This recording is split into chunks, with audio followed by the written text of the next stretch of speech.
मेरी माँ ने परिवार की जिम्मेदारी अपने कंधों पर ले ली थी और वह दिनरात मेहनत कर रही थी ताकि हम दोनों किसी तरह गुजारा कर सकें। मेरी माँ गांव के कुछ घरों में काम करती थी। वह कपड़े धोने, बर्तन साफ करने और झाड़ू पोछा करने जैसे काम करके अपना और मेरा पेट पाल रही थी। 10वीं कक्षा पूरी करने के बाद मेरी पढ़ाई भी बंद हो गई थी, क्योंकि घर की आर्थिक स्थिति इतनी खराब थी कि हम स्कूल की फीस और किताबें नहीं खरीद सकते थे। उसके बाद से मैं हमेशा उसकी मदद करने लगी। जब वह किसी घर में काम करने जाती तो मुझे भी साथ ले जाती। इस वजह से मैंने धीरे धीरे उसके कामों में उसकी मदद करना शुरू कर दिया था। एक रात जब मेरी माँ और मैंने खाना खा लिया था और हम दोनों सोने जा रहे थे, तभी हमारे घर का दरवाज़ा किसी ने खटखटाया। माँ ने मुझसे कहा, जा देख इतनी रात को कौन हमारा दरवाज़ा खटखटा, गला साफ करने की आवाज़ आ रहा है, देख कौन आया है। ये कहकर वह अपने कमरे में बिस्तर बिछाने चली गई। फिर मैंने हमारे घर का दरवाज़ा खोला।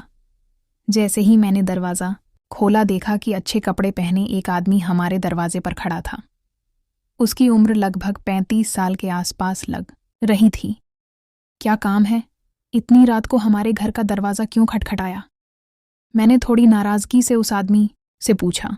वह मुझे देखकर बहुत खुश हुआ और हंसते हुए बोला, प्रिया, हाँ मैं ही, आप कौन हैं? मैंने सवालिया नज़रों से उसकी ओर देखा। इससे पहले कि मुझे कुछ समझ आता, अचानक उस आदमी ने मुझे उठाकर अपने कंधे पर बैठा लिया और खुश होकर कहने लगा, प्रिया, मैं तुम्हारा चाचा हूं, तुम्हारे पिताजी का दोस्त, विनोद चाचा। विनोद चाचा की आवाज़ सुनकर मेरी माँ अपने कमरे से दौड़ते हुए बाहर आई और वह उनके सामने खड़ी होकर बोली, विनोद। अब मेरी माँ और विनोद चाचा एक दूसरे की ओर देख रहे थे। वे दोनों इतने खो गए थे एक दूसरे को देखते हुए कि जैसे उन्हें दुनिया की कोई सुध नहीं थी। लगभग 2-3 मिनट बीत गए, लेकिन वे दोनों एक दूसरे को निहारते ही रहे। तब मैंने ही कहा, माँ, ये कौन कौन है? जैसे ही मैंने यह सवाल किया, मेरी आवाज़ सुनकर दोनों ही अपने होश में लौटे। फिर विनोद चाचा ने मुझे अपने कंधे से नीचे उतारा। मैं अपनी माँ के पास जाकर खड़ी हो गई। माँ के चेहरे पर एक अजीब सी खुशी थी। फिर माँ बोली, प्रिया, ये तुम्हारे विनोद चाचा हैं, तुम्हारे पिताजी के बहुत पुराने दोस्त हैं, इन्हें नमस्कार करो। तब मैंने उन्हें नमस्कार किया और फिर वे हमारे घर में आए। जैसे ही विनोद चाचा घर में आए, आते ही उन्होंने मेरी माँ की कमर पर हाथ रखा। तब माँ शर्माई और वह रसोई में चली गई। जब मैं रसोई में गई तो देखा कि माँ खाना बनाने की तैयारी कर रही थी। मुझे समझ नहीं आया कि हमने तो अभी अभी खाना खाया है, फिर माँ किसके लिए खाना बना रही है?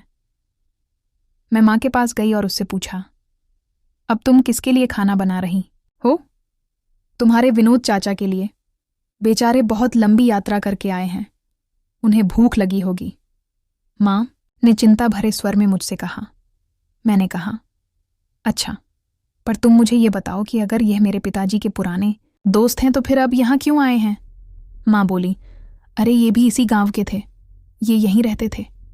ये तुम्हारे पिताजी से मिलने हमारे घर रोज आते थे। जब तुम्हारे पिताजी घर पर नहीं होते तो यह मेरी मदद किया करते थे। ये बहुत अच्छे इंसान हैं। उस समय बहुत मज़ा आता था।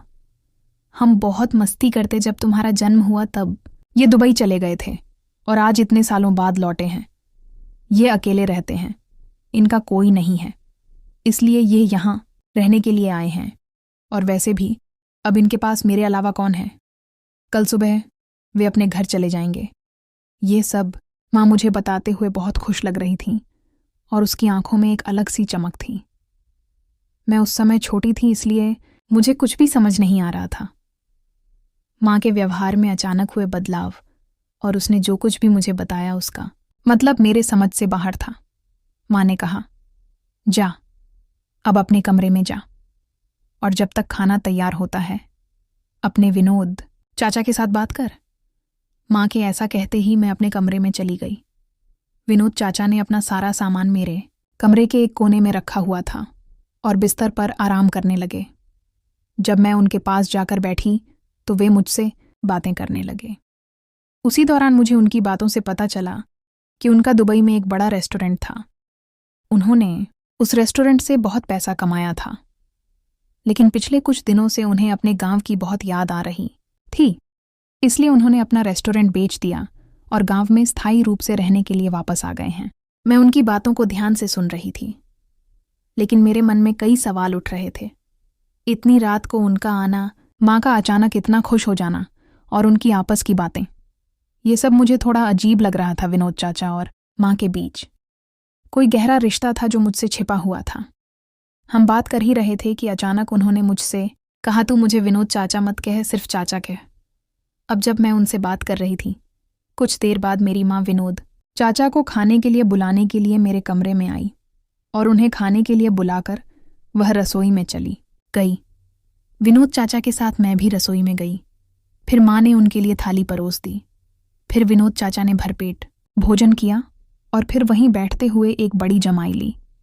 और फिर मेरी माँ से पूछा, संगीता, तुमने मेरे लिए खाना बनाया? थक तो नहीं गई? माँ ने उनकी तरफ देखते हुए हल्की मुस्कान के साथ कहा, तब आपने मेरे लिए इतना किया था। मैं कब थकी थी जो अब कैसे थक जाऊंगी। उसके बाद विनोद चाचा हंसते हुए रसोई से बाहर चले गए। तभी माँ ने मुझसे कहा, अब तू अपने कमरे में जा और सो जा। विनोद चाचा भी तेरे ही कमरे में सोएंगे। मैं अपने कमरे में चली आई। मैंने बिस्तर बिछाया और अपने बिस्तर के पास ही विनोद चाचा का बिस्तर बिछाया। माँ ने कहा था कि वह मेरे कमरे में सोएंगे, लेकिन इस बात से मुझे थोड़ी असहजता महसूस हो रही थी। मैं चुपचाप अपने बिस्तर पर बैठी रही, सोच में डूबी हुई, जबकि विनोद चाचा धीरे धीरे कमरे में आए और अपने बिस्तर पर लेट गए। कमरे में सन्नाटा पसरा हुआ था और सिर्फ कदमों की धीमी आवाज सुनाई दे रही थी।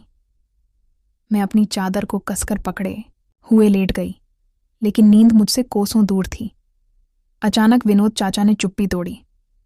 प्रिया, तुम बड़ी हो गई हो, लेकिन अब भी उतनी ही प्यारी लगती हो जितनी पहले थी। तुम्हारी माँ ने तुम्हें बहुत अच्छे से पाला है। उनकी यह बात सुनकर मैं थोड़ा चौंकी, लेकिन मैंने कोई प्रतिक्रिया नहीं दी। मेरे मन में असहजता बढ़ती जा रही थी। विनोद चाचा ने फिर से बात शुरू की, तुम्हें मुझसे डरने की जरूरत नहीं है प्रिया, हम सब परिवार हैं। ये सुनकर मेरा दिल और भी तेजी से धड़कने लगा। मुझे समझ नहीं आ रहा था कि वे क्या कहना चाह रहे थे, लेकिन उनके शब्दों में एक अजीब सा मतलब छिपा हुआ था।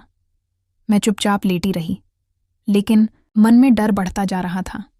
विनोद चाचा अब अपने बिस्तर पर लेट चुके थे, लेकिन उनकी हरकतें और बातें मेरे मन में शक पैदा कर रही थी। मैंने सोने की कोशिश की, लेकिन मुझे ऐसा महसूस हो रहा था कि कुछ गलत होने वाला है। रात के गहरे सन्नाटे में मुझे अपने ही घर में असुरक्षा महसूस हो रही थी। करीब 10 से 15 मिनट बाद विनोद चाचा उठे और उन्होंने कमरे का दरवाज़ा बंद किया। फिर उन्होंने कमरे की लाइट बंद की और अपने बिस्तर पर लेट गए। मुझे तुरंत नींद आ गई। कुछ समय बाद अचानक मेरी नींद खुली। मैंने अपनी आंखें खोली और देखा कि विनोद चाचा अपने बिस्तर से उठे और कमरे से बाहर चले गए। ना जाने क्यों मेरे मन में